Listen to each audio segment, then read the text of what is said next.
Hello, my dear students. Today I am going to discuss with you the ionic bonding. This is Ratnam's online chemistry classes for BSc first year students from Government Degree College Bodhan. My topic today is ionic bonding. It is in the syllabus first year unit 1. Let us try to understand what is ionic bonding and what are some important features uh, as per our syllabus in first year BSc unit 1. So the first point of understanding ionic bonding is what are ionic solids? Basically, we know ions are nothing but cations and anions. We have so many examples like sodium chloride, barium chloride, or sodium sulfide, magnesium sulfide. Okay, so many number of ions we know in general terminology. So out of all that, when we speak about ionic solids, when ions are converted into a solid form, that is, generally we expect ions have some intermolecular electrostatic attractions, that is positive and negative ions, they attract to each other, and with that kind of attraction they form a frame that is called a lattice. So a frame is formed wherein every cation is in attraction with the other remaining anions. Similarly, every anion is in attraction with other remaining cations. So in such a way, they form a specific shape, and that shape is also called as solid. And in other words, it is called as ionic solid because ions are uh, forming a solid, and this is nothing but a crystal. It is like a crystal, and different ions, based on the nature of the ion, we get different structures. In this example, I am showing here sodium chloride. This sodium chloride ions, when um, but are in attraction with each other, electrostatic attractions, they held up, and they have that particular frame. Here you can see that every cation, that is sodium plus, or every anion Cl minus, it is being attracted, or it is sharing its attractional power with remaining almost 4 and 5 6. So 6 sides, on 2 or 6 sides it is sharing its attraction. That means each ion is in attraction with the other 6 ions from 6 directions. So this is the sodium chloride ionic solid. So all such solids are called ionic solids, which are formed by ions, and definitely we have positive and negative ions. Now the point is whether these ionic solids are soluble in any solvent. Yes, we know that most of the ionic solids are soluble in solvents. Of course, it depends on so many factors. Out of that, the most important factors we are going to discuss today is the lattice energy and solvation energy. These are the two important factors which are important, whether a given ionic solid is soluble in a particular solvent or not. In general, let us take water as solvent. If you take water as solvent, we will check whether the particular salt, that particular solid, ionic solid, is soluble in water or not. How to decide that? What are the factors which affect this solubility? As I am telling you, this is first factor is lattice energy, second is solvation energy. What is this lattice energy? Lattice energy, just now I already told you that frame of what we call as ions arranged in a particular solid shape. No, so that itself is called a lattice. In that lattice, what we call as lattice energy means the energy required to convert 1 mole of an ionic solid into gaseous ionic constituents. That means, for example, the ions are in the gaseous form, and if they are converted into a solid, ionic solid, then energy is released because some bonds are formed. So during bond formation, energy is released. When a bonds are broken, energy is required. So from gaseous state to, if you convert ions into a ionic solid, then whatever the energy released, that is also called lattice energy. Or in other words, if you break a particular ionic lattice or solid into its constituent ions in the gaseous form. That is also called lattice energy. So simply understanding the energy required to break down the lattice, to break down the frame of ionic solid and releasing ions into gaseous form. That is called the energy. It may be explained in vice versa. That means in reverse process also. In the reverse process, energy is released. In the breakdown process, energy is required. That is the only difference. The second terminology, solvation energy, is something different. Solvation energy means it is related to the solvent and the nature of solvent. And when a solid is dissolved in a particular solvent, it gets dispersed. That means ions are solvated. That means each cation and each anion are protected by solvent molecules. So that we call it as dissolved. So for that purpose, some energy is also required here. That change in particular Gibbs energy, we call it as Gibbs energy, when an ion or molecule is transferred from a vacuum, that is gaseous phase, to a solvent phase.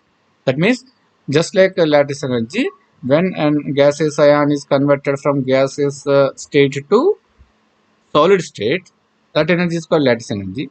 Here in solvation energy, same way, from a gaseous state, that is the ions in the gaseous state are converted into solution state. That is, they are in the form of some liquid.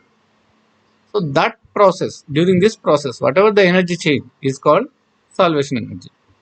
And these two factors are very, very important. Why? Because we are taking a solid, not gaseous ions. We are taking solids. So when we dissolve in water, in a solvent, then first we have to break down the structure, that is the frame. So lattice energy is required. After that, they form again that separated ions. They form solvated ions. That means they get converted into solvated ions. That means they come into attraction with solvent ions. So again energy is released. So when you compare these two, they are opposite to each other. So if based on the comparison, based on the comparison only, overall the process is possible or not, we have to decide. Yeah. You see again what is solvation energy and what is lattice energy in other words. Solvation energy is the change in the Gibbs energy of a solvent when a solute is dissolved in that solvent. And it depends on what? It depends on major three factors. One is this, you can see the charge by size. That means the ionic charge by its radii, it's the size of the ion. That is one factor which is important, whether it is soluble or not. And second is dipole moment of the particular ion. And third is the dipole moment of the solvent. And third is dielectric constant of the solvent. Dielectric constant of the solvent is very, very important because it is the ability to separate ions. It is the ability of the solvent to separate the ions. That is called dielectric constant. Similarly, dipole moment means whether the solvent has ionic moment or ionic dipole moment or not. That is, for example, water. It is a polar solvent. In polar solvent, we expect dipole moment. Whereas if you take benzene, that is a solvent which is non-polar, so the dipole moment is zero. So for that case, generally the solvation energy is not that possible. Therefore, it is having less solvation energy. Means amount released is very less. So here what we require is two things. One is to break down the lattice, so energy is required, and when solvation takes place, energy is released. So this is a comparison between two things: energy released and energy required. And definitely energy required must be less, and when compared to energy releasing, otherwise the whole process will not take place. Lattice energy, in other words, already we explained that the amount of energy released during the formation of a lattice, or reverse, we can tell that during the breakdown of the lattice, whatever the energy required. So this diagram you can easily understand. Uh, Lattice means that frame, sodium chloride frame is converted into, that is broken down into pieces. So that way energy is required. In the left side, you can see lattice energy is required. Whereas in the right side, H2O molecules are there, that is solvent, and sodium plus Cl minus. So you see that due to the polarity, O Oxygen of H2O is having negative charge, hydrogen is having positive charge, partial, of course. So sodium plus is getting attracted towards oxygen, and Cl minus is attracted towards hydrogen. This is how solvatation. That means it is solvated. How solvent is what protecting ions and keeping them away. This is the process of hydration. So in the left side, lattice energy means energy required. Hydration energy released. So requirement and release. So both must be in balance, and let us see how this happens. If the solvation energy is higher than lattice, then the ionic solid is soluble. Already I told you that solvation is releasing energy. Lattice energy is requirement energy. So releasing energy must be higher than requirement. Then it is possible process. We know that. If we require high but the availability is less, then naturally the process is not possible, which is given in the second statement. If solvation energy is less than lattice energy, means uh, less amount is released, whereas more amount is required, more energy is required to break down the lattice. Then that process, is it possible? No, not at all. So in such cases, ionic solids are said to be insoluble in the given solvent. So this is how we understand the solubility of ionic solids, specifically in a particular given solvent. These are the two factors which affect the solubility of the ionic solids in the solvent. Number one is lattice energy. Number two is the solvation energy. Lattice energy is the energy, it is required energy to break down the lattice, and solvation energy is the releasing energy to solvate the ions into solution. So we have to compare these two, and if the solvation energy is more than lattice energy, then only solubility takes place. Otherwise, that particular ionic solid is not soluble in the given solvent. Fine. Now let us take the second one, that is Fazan's rules. Here we have to understand this particular terminology, polarizing power, because Fazan is the scientist who was concentrating on the nature of the bond between two atoms, how a bond is formed, and what kind of things go on. This is what he was studying, and he what specifically what mentioning this polarizing power or polarizability. These are the two important terminology. Let us first try to understand what is polarizing power and what is polarizability. So it is the extent to which a cation can polarize an anion. This is what we have to understand is, it is the extent to which a cation can polarize anion.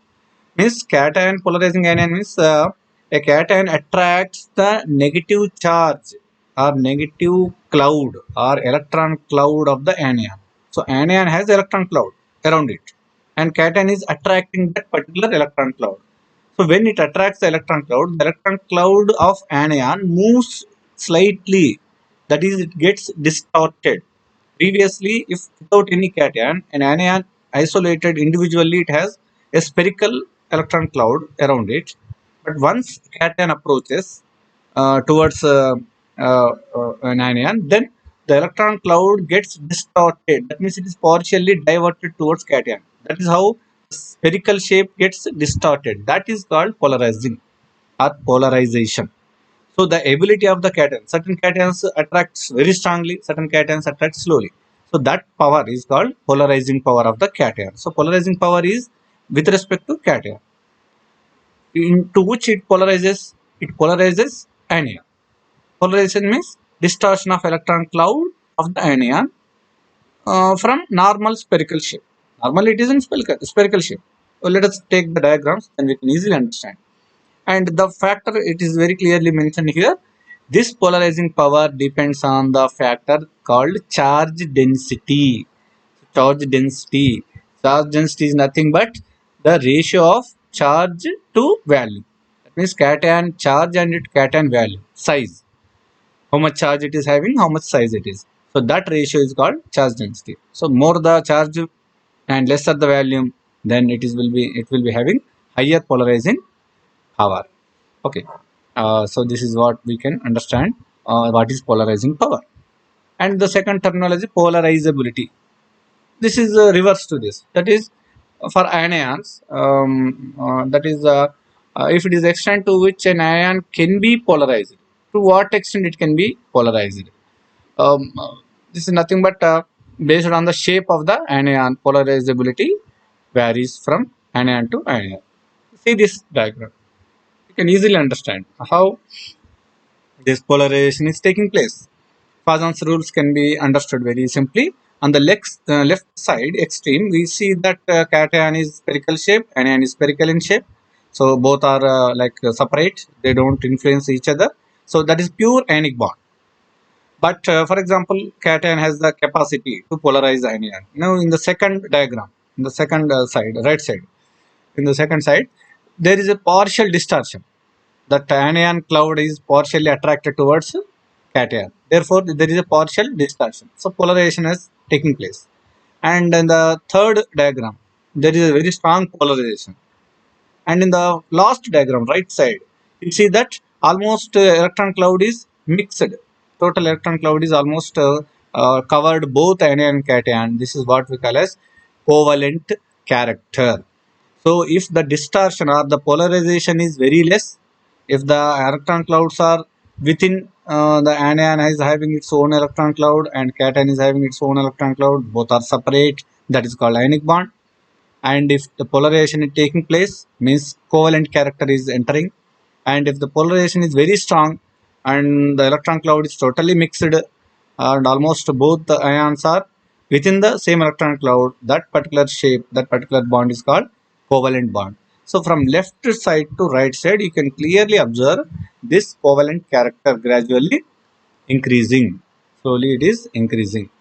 Okay, fine. Poisson's rules. How to understand these Poisson's rules?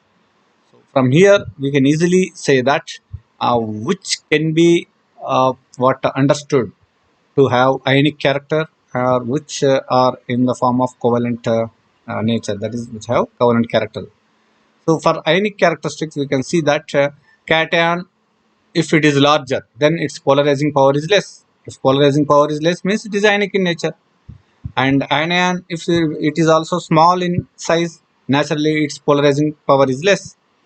And small charge of cation as well as anion, that means its polarizing power is less, whereas polarizability also less.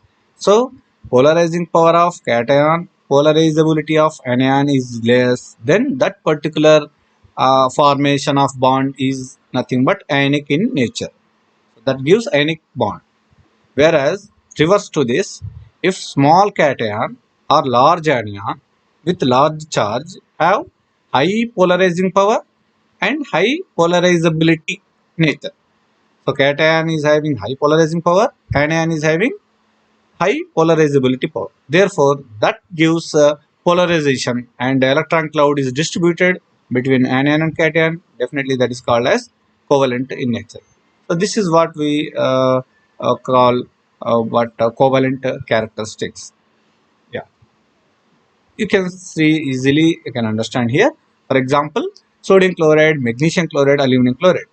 So you can easily understand. We are keeping chloride as constant left side, and we are changing the cation. So cation charge is increasing and size also decreasing.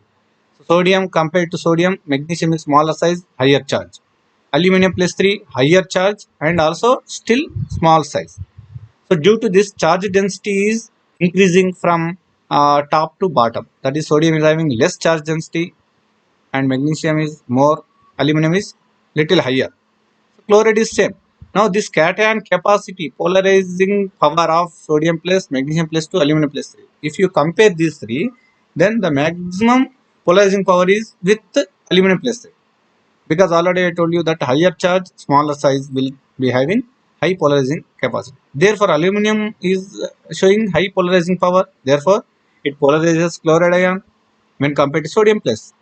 Therefore, aluminum chloride is covalent in nature when compared to sodium chloride. Sodium chloride is pure ionic, whereas aluminum chloride is not that ionic in nature. So it is, of course, it is salt, but the polarization is little higher when compared to sodium chloride.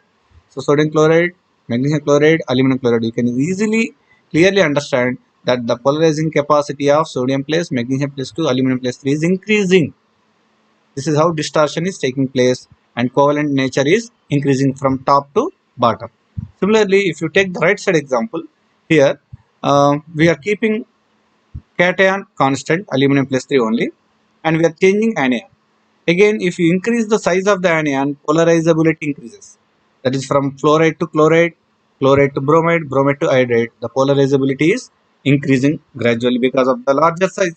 Already I told you cation should be small, anion should be maximum in size so that the polarizability is higher.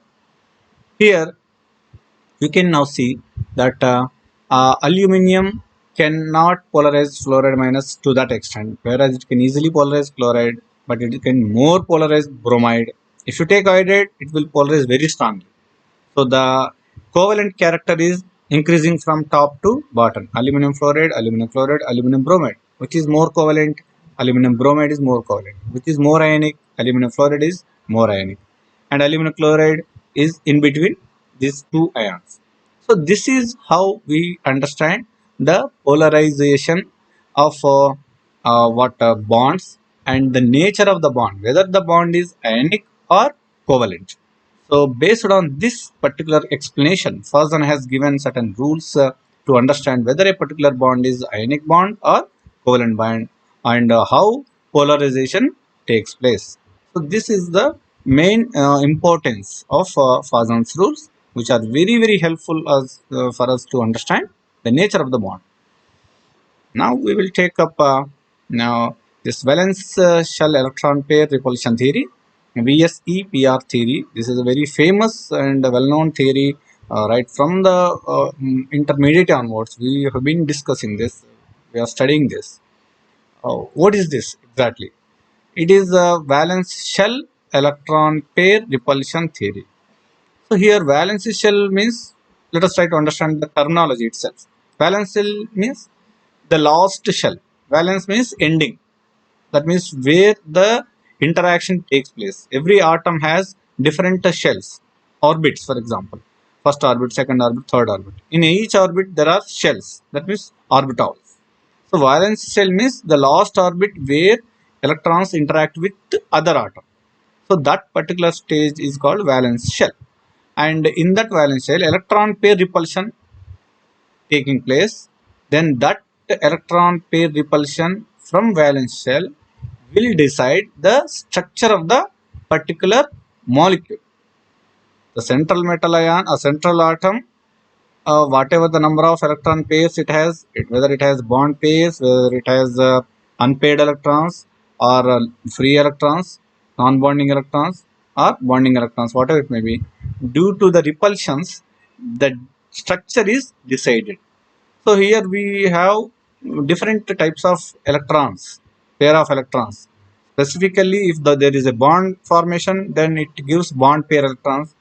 If no bond is there, it gives lone pair electrons. So whatever whether it is a lone pair or whether it is a bond pair, it exhibits same kind of repulsion with other electron pair. Therefore, these repulsions decide the structure of the molecule, whatever it may be. So this is what we are going to understand based on this VSEPR theory, valence shell electron pair repulsion theory. Okay, what are the rules? Let us try to understand this. This covalent bonds are formed due to the sharing of electrons, and the covalent bonds arrange themselves around the central atom. This we already know, that covalent bonds are nothing but sharing of electrons, and it has all we know that when they arrange around a central atom, then there are two types of electron pairs, bond pairs and lone pairs, and due to repulsions they try to change their locations or their positions as far as possible to keep maximum distance. The possible extent they keep maximum distance to avoid repulsion. If there is no option, then they feel strain, isn't it? So this is what we try to understand this.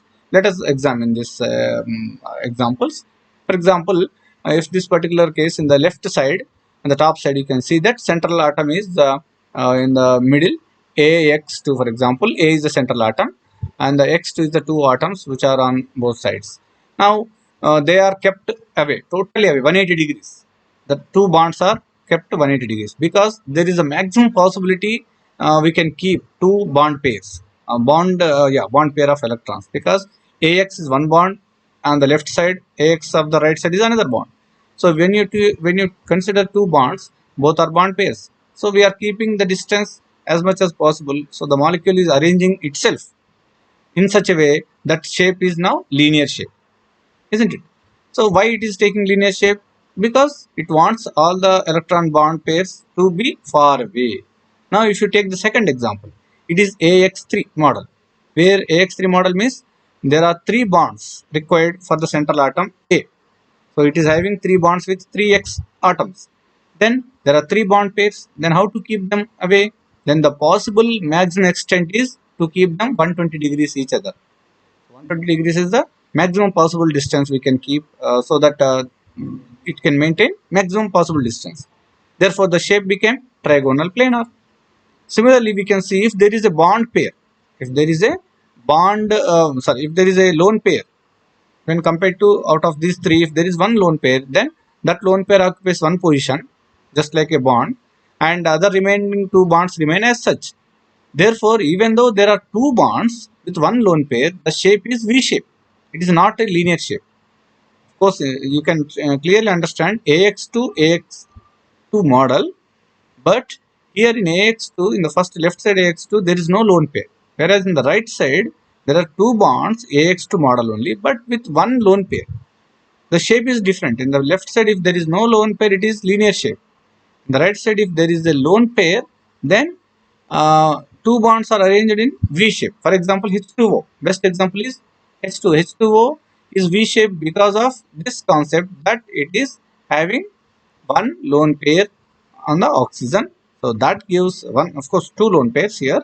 We generally sp3 hybridization, two lone pairs. Then it gives, we can easily understand how that takes place, and that can be visualized in the in the third diagram on the right side, where sp3 hybridization we are talking in tetrahedral shape. So in that, for example, all four bonds are there. Then all four bonds means they keep away from each other. That is 109 degrees. There is a possible maximum possible distance they can maintain. And if there is one bond in place of one bond, if we have lone pair of electrons, then remaining three remain as such, and that is nearly called pyramidal, trigonal pyramidal. For example, ammonia, NH3 is the best example. Whereas in the third one, if two lone pairs are there and two bonds are there, for example, H2O is a good example, where you can have two lone pairs on oxygen and two bonds are there, that gives V shape again. So this is how we understand how is the shape of the molecule. Even though number of bonds are less, the shape is different. Similarly, you can check the bonds when it is 5. If you have 5 bonds, then trigonal bipyramidal, the possible extent 90 degrees on one side and 120 degrees on other side, and the same plane 120 degrees, and when you compare one plane to other plane, then it is 90 degrees. So that is only possible maximum extent that we can keep the bonds away from each other. So bond pairs are distributed like that. And now if you have one lone pair, that is unbonding pairs, non-bonding pairs, then it is something like a T shape it is having.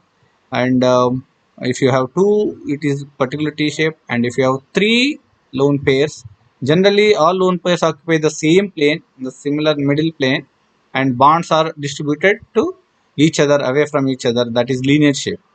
If you have three lone pairs and still it is in particular 5 bond formation, it gives a linear shape. Similarly, in octahedral also we have same explanation, that bond pairs occupy differently 90 degrees to each other, that is one opposite to other, occupying 6 directions: x minus x, y minus y, z minus z. So like that, all the axes they occupy octahedral shape, and this is how we understand. Similarly, we can show lone pairs on one side or on two sides or any other sides. Let us try to understand this hybridization concept. This is a very common and everyone knows it. Hybridization. What are different hybrid orbitals? Hybridization is the concept which is explained to understand how a particular central atom is forming bonds with other atoms with the same specific shape and with the same type of what bond formation, how it is possible, because the energy levels of different orbitals are different in the central metal atom. So to minimize the confusion that atomic orbitals are different, so these hybrid orbitals are formed due to combination of atomic orbitals. That means they different orbitals, like for example sp hybridization. In sp hybridization, s orbital p orbital combine to give a hybrid orbital which is having a particular shape called linear shape. And similarly, one s orbital, two p orbitals combine to give sp2 hybrid orbitals. They are three in number with 120 degrees and trigonal planar structure. Good examples are given on the right side. Similarly, sp3 hybridization means one s orbital, three p orbitals. They combine to give tetrahedral shape. That is called sp3 hybridization. And 109 degrees, 5 seconds, 5 minutes. Similarly, dsp3 is a 5, where one s orbital, three p orbitals, one d orbital from the upper side. It is called dsp3 hybridization, where trigonal bipyramidal shape is possible. And we have six, coordination number 6. If you take sp3d2 or d2sp3, whatever it may be, if the d orbital is 3d, or it can be 4D. If it is 3D, then D2sp3. If it is 4D, then sp3d2. This is how we mention the shape is octahedral. And we have D3sp3. That means 3 d orbitals, 1 s orbital, 3 p orbitals. That gives a pentagonal bipyramidal shape. IF7 is a good example, best example for that. Now we start and try to understand this uh, molecular orbital theory. Yeah, because it is a little bit higher in standard. What is molecular orbital theory? This we will try to understand with um, our previous concept. That in hybridization already we explained that atomic orbitals like s orbital, p orbital, d orbitals, they combine to give different particular hybrid orbitals with a specific energy, equal energy and shape. So that explains the structures of different molecules. Whereas molecular orbital theory is something different, which is what to explain the bond order, number of how many bonds are there between two atoms. For example, N2, N triple bond N. To explain the bond order and the strength of the bond, whether it is having double bonds or triple bonds. So all such things can be explained using molecular orbital theory. So this is one important advancement in understanding bonding among molecules and one and other atoms. Let us try to understand this. That atomic orbitals means the orbitals associated with the individual atom. They are called atomic orbitals. So they combine to give equal number of molecular orbitals. For example, two atomic orbitals, that is one from one atom, another from another atom. Then if these 1 and 1 combine, then on combination we get two molecular orbitals, because the total atomic orbitals involved is 2. Therefore we expect the outcome also 2. Similarly, how many different types of molecular orbitals generally we get? This is the difference between hybridization and MOT. In hybridization we get equal hybrid orbitals, same hybrid orbitals. That number is same, and also number is same, all are same. But here number is same, that means number of atomic orbitals is equal to number of molecular orbitals, but molecular orbitals are not similar in nature. There are, of course, two different types. One is bonding molecular orbitals, another is anti-bonding molecular orbitals. So we try to understand how these bonding and anti-bonding molecular orbitals are designed and how the terminologies come. Here simply bonding means it associates with the nature, that is the bonding type, or in other words the formation of bonding. Anti-bonding means non-formation of a bonding. So it is explained based on the energy levels. If you take anti-bonding, it is higher in energy when compared to atomic orbitals. If you take bonding molecular orbital, the energy is lesser when compared to atomic orbitals. The electrons are filled in first lower energy, which is nothing but bonding molecular orbital. After that, it will go to non-bonding molecular orbitals, if at all there is any non-bonding MOs which are not participated in this molecular orbital theory. And then it will go to anti-bonding MOs, molecular orbitals, to higher energy level. So filling of electrons will be from lower to higher, same rule. And this combination, that is molecular orbital formation, is possible. The most possible extent is that the atomic orbitals must be having similar energy levels. Then only this molecular orbital formation is possible. If the energy of one atomic orbital of one atom and the energy of the other atomic orbital of other atom is totally different, if they are the energy values are far away, then there is a very less possibility of formation of molecular orbitals. Let us see this shape. You can simply understand what is orbital and molecular orbital, atomic orbital, molecular orbital. So on the left side, you see one hydrogen with one electron. So 1s orbital, that is atomic orbital. On the right side also, we have one hydrogen with 1s electron and two atomic orbitals. They combined. Then there are two orbitals formation. One is bonding, the lower energy level, whereas another is anti-bonding at higher energy level. So in bonding molecular orbital, two electrons have already occupied. Therefore, anti-bonding molecular orbital is empty. It is formed, but it is empty. So it is not having any electron in the anti-bonding molecular orbital. So this is how we understand what is molecular orbital. So in the next session, we will cover up what is molecular orbital, how the molecular orbital theory explains different molecules, and we will understand the nature of bonding and anti-bonding molecular orbitals, what are the characteristics, and also we take up some examples to understand MO theory. Okay, thank you very much for this session. I will conclude this session at this level. Thank you.